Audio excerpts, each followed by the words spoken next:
Welcome back to Cantina Customs and the third installment of my series, The Fast and the Furious Mos Eisley Drift. In each of these episodes, I've showcased one of my three custom Mos Eisley Landspeeders, and in this third and final installment, we'll take a look at the Ubrickkian 9000 Z001 Landspeeder.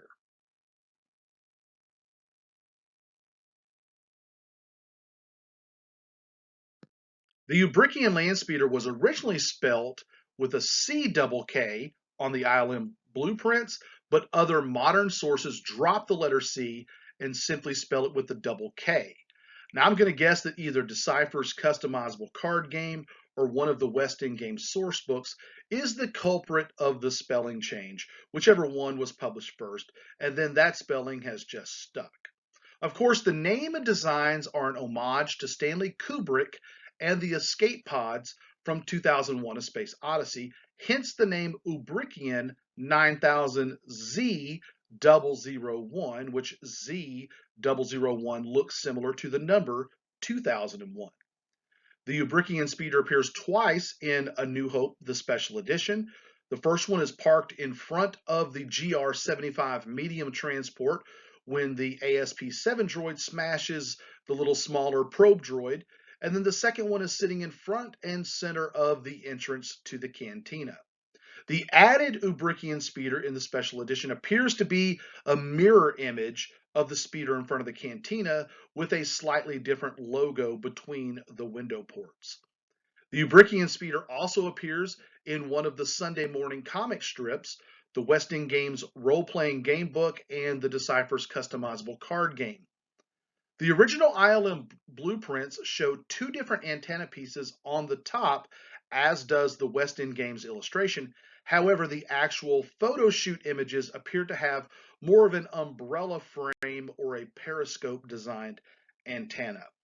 The larger image on the right is the best production still I could find of the Ubrickkian speeder. And again, I'm not sure if this is an untouched original or if it's digitally enhanced, but it's the best image that I can find online. I looked at various online vendors for an Ubrickkian speeder and decided to go with Brad's Toy Room, who has a page on Etsy and eBay. And I have a YouTube short where I talk about the three main reasons for going with Brad's Toy Room.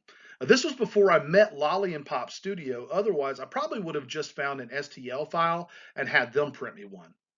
Brad's speeder came in three pieces with very fine print lines, and I really liked how he has the actual window ports and not just four window openings. Also, I liked how one of the cylinder greebles extends below the belt line like the actual movie prop. Now, I added a few more greeble pieces that I cut from a G.I. Joe torch flamethrower and other accessories to better match the actual prop from the film. I masked off the bottom section and the interiors, and I spray painted the main body satin white. Then I masked off the round belt line and I hand painted the belt red. I also masked off and hand painted the blue trim line in navy blue, and I hand painted the window port areas in light gray.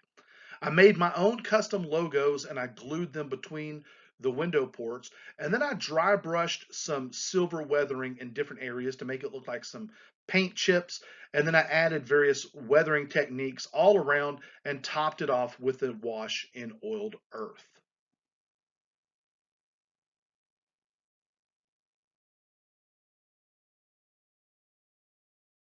I cut off the antenna that Brad had molded on the top piece, and I drilled a small hole in the top. And for the antenna, I used a small white grappling hook. I cut out the window pieces from a clear plastic Christmas decoration, and then I glued them in place.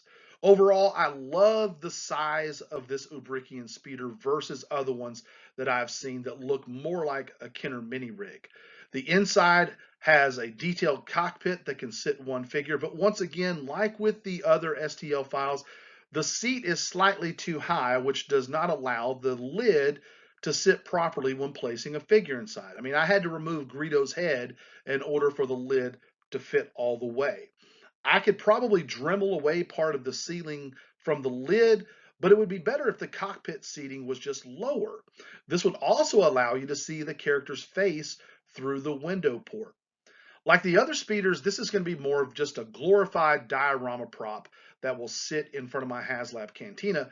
But for play value, it would be better if this file were redesigned with lower two-seater cockpit seats. I mean, you may be even able to fit a three-seater cockpit seat in there by cramping a couple of the seats sideways, kind of like the G.I. Joe Iron Grenadier's Demon Tank.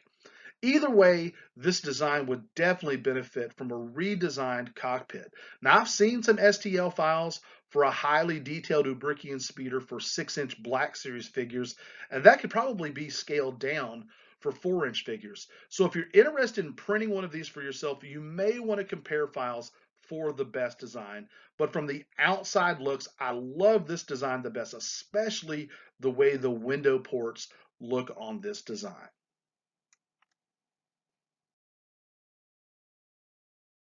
Well, that's it for this 3-part series, The Fast and the Furious Mos Eisley Drift. If you haven't seen parts 1 and part 2, make sure to go check them out. Also, hit those like and subscribe buttons. And as always, thanks for watching Cantina Customs.